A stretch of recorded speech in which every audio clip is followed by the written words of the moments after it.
Hey everyone, welcome back to our channel. Today, let us journey together on the process of canceling your subscription on MotionIt AI.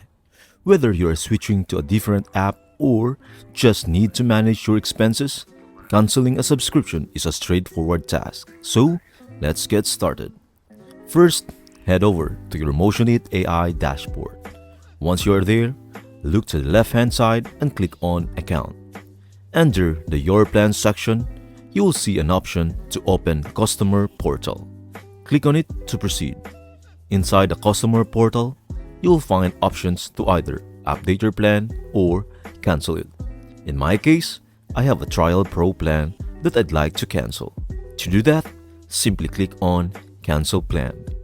Now, the system will ask you to confirm your decision. Go ahead and click on Cancel Plan once again. MotionIt AI may also ask for the reason behind your cancellation. You have the option to select from the provided choices or input your own reason in the chat box. It is completely up to you.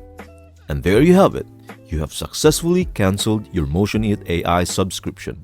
The good news is, you can continue to use the service until your subscription expires. So, make the most of it during this time. Whether it's for budget management or exploring other options, canceling your subscription is a breeze. Thanks for watching, and remember, you can always return if you decide to come back. I hope this video helps you out, and see you in the next video.